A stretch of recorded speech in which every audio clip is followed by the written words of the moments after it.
to the Vegan Angel blog. I am Caitlin Angel, and today I'm going to be talking about how I transitioned to a plant-based diet. The transition to a plant-based diet can be difficult. I'm a gluten-free vegan currently, and it's taken me about 5.5 years so far to get where I'm at today. Now my diet is a little different from other people's diet because I also am limited caffeine, limited onion, garlic, soy, and some other things. I have a very sensitive stomach, so there's a lot of foods that I just can't have a lot of. Let me get into a little bit of my backstory.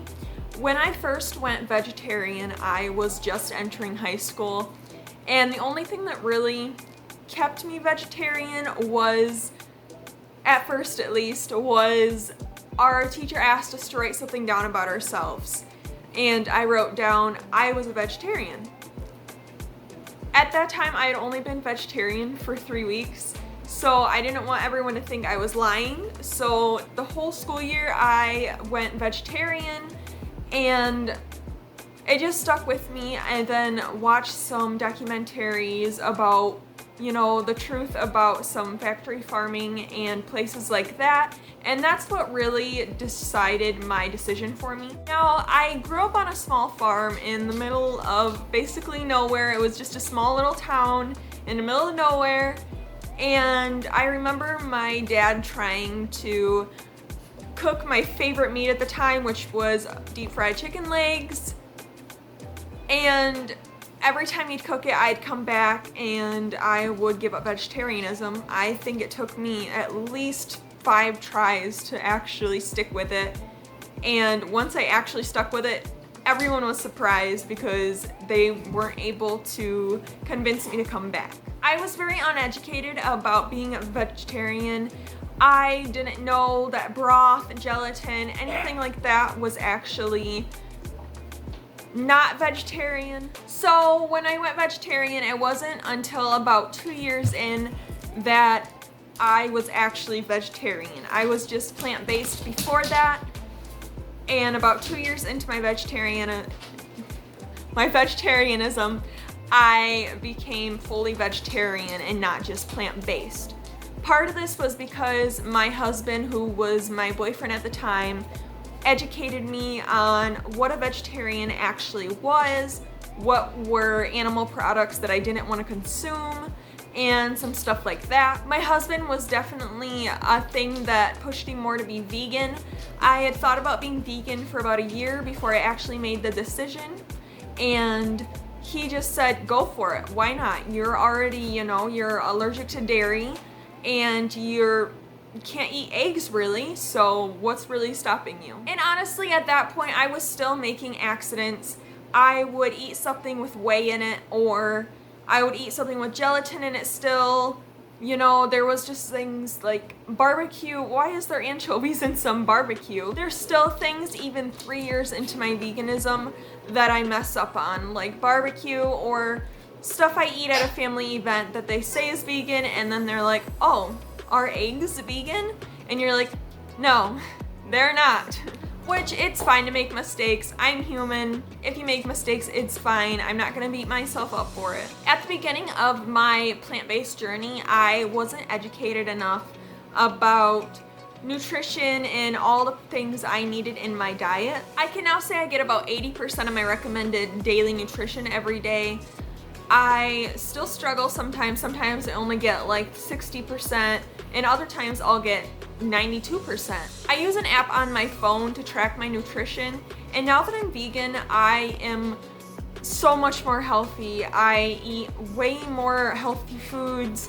I track my nutrition almost daily, and I make sure to incorporate stuff like chia seeds. I make sure to incorporate enough protein, iron, selenium, a whole bunch of things like that in my diet, and I just make sure I get all my proper nutrition because I have struggled with nutrition deficiencies and they are not fun at all. When I was vegetarian, I wasn't focused on my nutrition, and I just wasn't getting the proper things in my diet that I should have been. I remember when I first discovered vegetarian chicken nuggets, my brother had brought home a bag for me because I wasn't getting any of the junk food that I used to eat. And And so began my addiction to the vegan, vegetarian processed foods. I was probably eating at least a serving a day of those things. I still wasn't focused enough on my nutrition, but at least I was getting enough protein, which is not the only nutrition you need to look out for. But to me at the time, that's the only thing I was focused on, because I knew that's the main thing people talked about when people went vegetarian, was the lack of protein. I remember I ate vegan mac and cheese, and then right after that I ate a vegan ice cream bar, which I regretted right after that because I got the worst migraine I have probably had in a long time after eating that. Going gluten-free has really decreased my migraines by a ton. I am very thankful that I made the decision to go gluten-free. By going gluten-free, it has really pushed me from cooking more from scratch. I probably make about 95% of the food I eat from scratch, and it has made me a lot more healthy. I can't just go through the drive-thru and get something. I have to worry about cross-contamination. I have to worry about a ton of other things that I like to cook from home because I know exactly what's going into my food, and I can avoid cross-contamination completely, and there's no preservatives or chemicals or anything like that in my food. Which cooking from scratch can be a pain in the butt because all of the dishes that it creates, I probably do dishes every day, and at the beginning of the day, all my dishes are clean, and then at the end of the day, all my dishes are dirty, and so forth the rest of this cycle, which this happens every day. I was so very thankful when my husband decided to go vegetarian. This meant that I didn't have to worry about a lot of cross-contamination, and this way I could make dinner for him every day and not have to worry about, I'll make something for me, and then when you get home, you can cook your protein for the night. That's not what I wanted to do.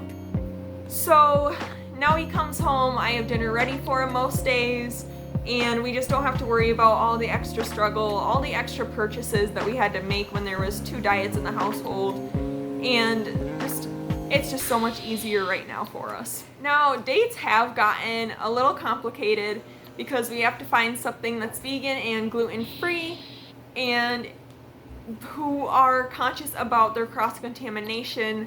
I know I've been to a lot of restaurants who claim something's vegan or gluten-free, and I know for a fact that there has been cross-contamination because of how my body acts afterwards, which is fine. Stuff happens. That's all for today's video. Thank you for watching. I appreciate the time you take out of your day to watch my videos. And remember to hit that thumbs up button and to subscribe to my channel. And remember to leave comments down below if you have any concerns, ideas of what I should do next, or anything like that. Thank you for watching, and until next time.